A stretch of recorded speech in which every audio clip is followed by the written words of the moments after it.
Pronto. Vamos lá. Aula de hoje, capítulo 6 da nossa apostila, interação e aprendizagem. Então, a aprendizagem, ela é um processo individual, no sentido de que cada pessoa tem o seu ritmo, né? Ela tem a sua maneira de aprender, de interpretar situações, informações, né? Mas também a aprendizagem ela é um processo social, porque ela depende das experiências no ambiente que vão acontecer entre as pessoas envolvidas. Então, a criança ela é ativa no processo de aprendizagem, já que o conhecimento não é algo que se recebe pronto, né, caixa de presente, mas pela maneira como cada um explora esses diversos atributos de um objeto ou de vários pontos de vista de uma mesma situação. Então, uma criança que tem aí cortadas, cerceadas, né, as suas possibilidades externas de contato e de comunicação desde o nascimento, ela vai acabar tendo as suas aprendizagens muito dificultadas, já que ela constrói o conhecimento que ela tem a partir das interações com o meio, né, com o ambiente e com as outras pessoas. Então, as atividades que envolvem interação entre as crianças de várias idades e outros adultos são as possibilidades mais ricas de aprendizagem que o professor pode planejar. Então, quanto mais diversidade, melhor. Então, o professor, no seu planejamento diário, ele precisa prever situações que envolvam conversas, jogos, brincadeiras livres ou que sejam orientadas por ele, né? Para que a interação entre essas crianças aumente, né, se intensifique. Então, nessa interação, elas se expressam, elas se comunicam de várias formas e elas estabelecem algumas trocas bastante ricas, que especialmente são relacionadas às linguagens expressivas. Especialmente em jogos e brincadeiras, as crianças acabam negociando regras, elas combinam papéis, elas levantam possibilidades, divergem, conversam, renegociam, retomam a brincadeira. Então, esse é um movimento que é muito constante. Por isso que quando se fala em interação, o professor ele tem que dar um ambiente acolhedor, convidativo para essa exploração. E talvez a imagem que se estabeleça disso é de um local tranquilo, né, e harmonioso. Com a calma, a harmonia, elas podem ser constantemente interrompidas pelos conflitos, sejam aqueles conflitos naturais, né, e desejáveis das interações, justamente para que se possa aflorar o diálogo, a negociação, né,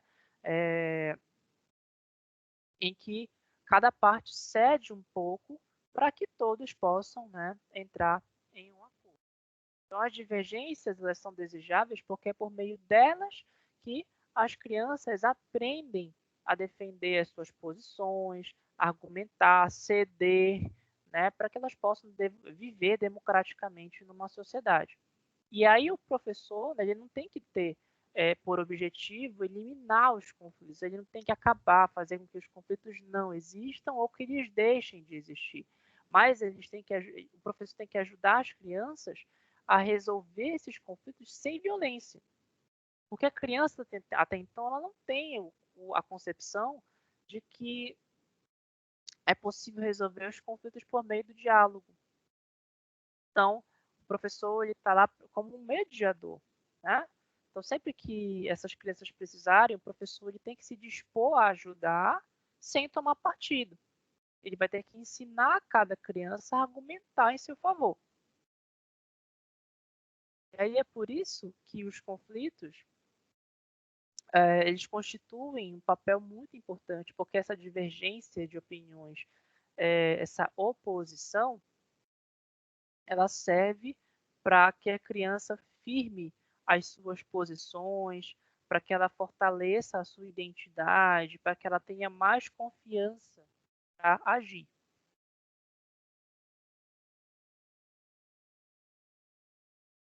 A capacidade de resolver conflitos sem o uso de violência ela só pode se desenvolver à medida que o adulto fornece para a criança alguns elementos afetivos e alguns recursos de comunicação que elas possam usar. Então, o adulto que resolve os conflitos com as crianças, ele coloca limite e ele negocia regras com respeito e com afeto. Ele acaba servindo como um modelo, como um exemplo que a criança passa a imitar. Então, lembre-se, isso é algo muito comum, né? Que a criança ela imita o adulto. Né? Quantas e quantas, quem aí tem criança em casa, tem filho pequeno, né? Deve ter se deparado com isso. Né? Que você vê alguma coisa que você entende que seu filho, essa criança está fazendo errado, você vai lá punir a criança, né? Repreender de alguma forma, e a criança vira para você e diz: ah, mas eu já vi fulano fazendo assim, ah, mas a senhora, o senhor faz assim, por que, que eu não posso fazer? Né? Então, a criança é o espelho do adulto. Né? Se você quer, a gente até tem umas máximas, né? Minha avó, nada Deus a tenha, costumava dizer, né? Quer conhecer um pai e uma mãe, olhe para a criança. Justamente porque ela é reflexo. A criança ela vê o adulto fazendo e ela tem o adulto como referencial para ela. Né? Então, se a criança vê o adulto fazendo, é porque na cabeça dela pode, não tem problema, não é errado. Né? Então, se o adulto tem a capacidade de resolver conflitos, né, por meio da negociação, do diálogo, a criança vai tomar isso como exemplo para ela. Né? E claro que com o auxílio do adulto isso vai se tornar ainda mais fácil. As situações de interação dentro da sala de aulas acontecem o tempo todo, mas aí o professor também pode ter liberdade de criar outras situações, né? Diferentes das que são comuns, justamente para que as crianças possam interagir com outros grupos de outras idades, de outras escolas e até mesmo em locais diferentes. E até os momentos de descanso e de alimentação podem prever essa mistura de idades nas quais os maiores podem auxiliar, né, os menores. Então, eles se sentem muito grandes quando é dada para eles a oportunidade do agradável sentimento de importância e de cooperação em relação aos pequenos, né? É muito comum isso você perceber, né? A criança maior querendo cuidar, proteger a criança menor. Então, o professor tem que planejar, discutir com a equipe da escola sobre quais formas seriam interessantes de organizar grupos e atividades que promovam essa interação. E as propostas de resolução de problemas em duplas ou em grupos pequenos favorecem a discussão de hipóteses e as soluções de propostas. Né? Então, existem algumas situações que podem trazer à baila, né, muito ao nosso entendimento, fatos podem ajudar, né, umas às outras. Então, as propostas que podem gerar conflitos cognitivos, elas devem levar em conta os conhecimentos prévios das crianças, né, aquilo que elas já sabem, para que esses desafios se prestem a despertar o interesse, não a constituir um problema de extrema dificuldade que faça a criança desistir. Isso tem um pouco de relação, que eu acho que vocês devem ter estudado, não me recordo se foi comigo, isso tem um pouco de relação com a zona de desenvolvimento proximal de Vygotsky. Não sei se vocês já estudaram, se ainda vão estudar, se viram comigo, não lembro. E aí, só para a gente, né, pincelar aqui, né? Aqui a zona de desenvolvimento proximal é aquela intercalação entre aquilo que a criança sabe fazer sozinha e aquilo que ela faz com a ajuda de um adulto. Então, a atividade que é proposta para a criança não deve ser fácil demais para que ela se sinta entediada e nem difícil demais para que ela não se sinta desafiada a tal ponto de achar que não consegue desistir daquilo. Então, essa é a grande missão: gerar conflitos que gerem, tenha na criança, que despertem na criança interesse, né? E não a eu até esqueci a palavra agora, que não gere na criança o sentimento de estar enfadonho, né? Não desperte na criança o tédio, e nem também, né, o sentimento de desistência.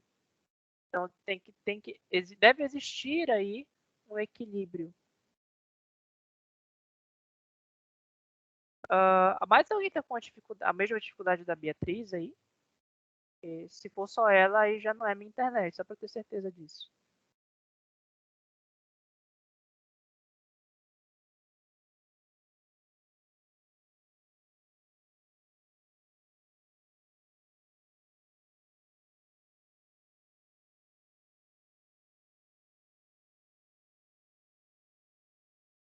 Pessoal, alguém por favor use o chat para me dizer se está com a mesma dificuldade da Beatriz. Ela está dizendo que meu áudio está falhando. Eu quero ter certeza se é minha internet, se não é.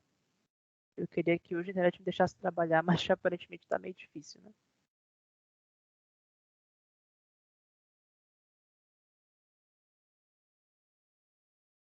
Arinaldo, pode falar. Tá falhando, professor, sim, seu microfone. Ó, para a Giane tá normal, para a Ariane tá normal, para o Marinaldo e para a Beatriz está falhando. Aí eu já não sei quem eu acredito. Ai, Deus. Para você tá falhando, para a Nera falhando. Então acho que deve ser algum problema com a internet realmente, porque se tem aluno que tá ouvindo normalmente, eu acho que é conexão, gente. Eu acredito eu que vocês devam usar o mesmo provedor. Se for do mesmo provedor que eu tô pensando, a gente não vai expor, né? Mas, enfim. Mas vamos tentar, gente. Vai dar certo. Tá?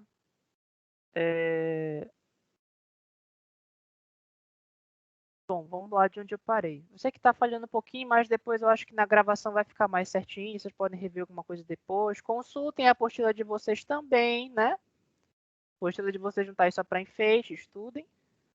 Tá? Então, assim, retomando aqui, né?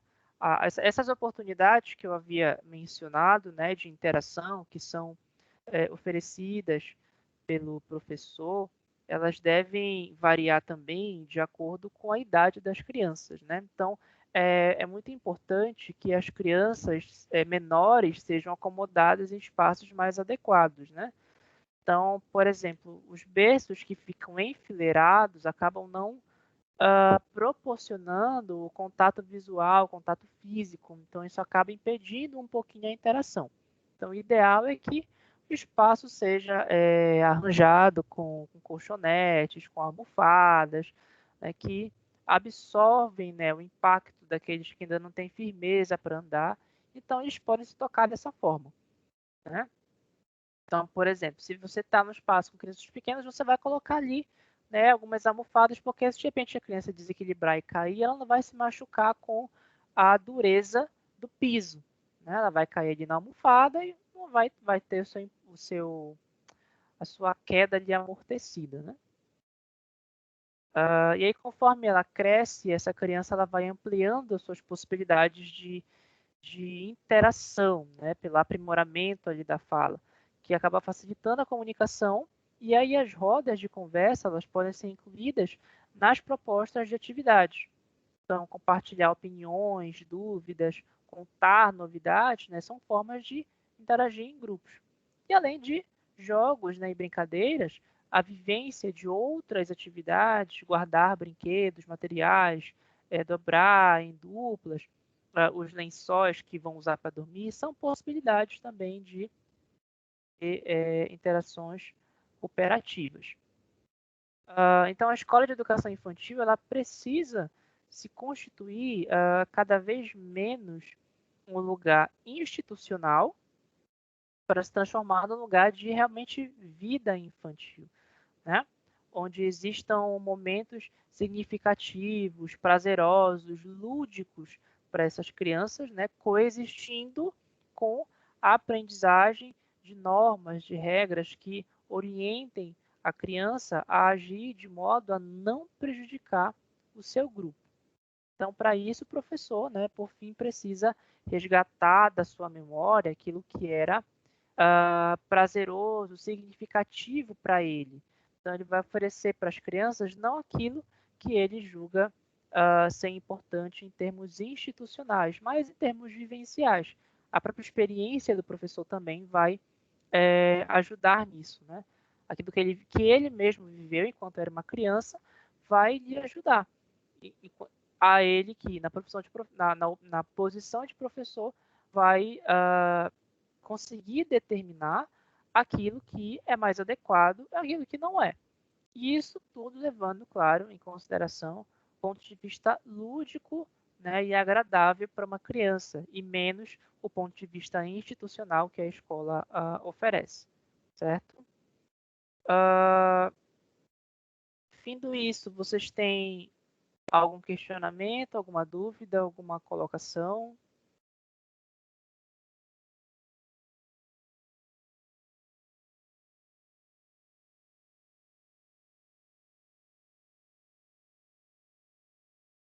Bom, vou entender isso como não. Mas vamos lá. Eu queria aproveitar até que a gente ainda tem um pouquinho de folga.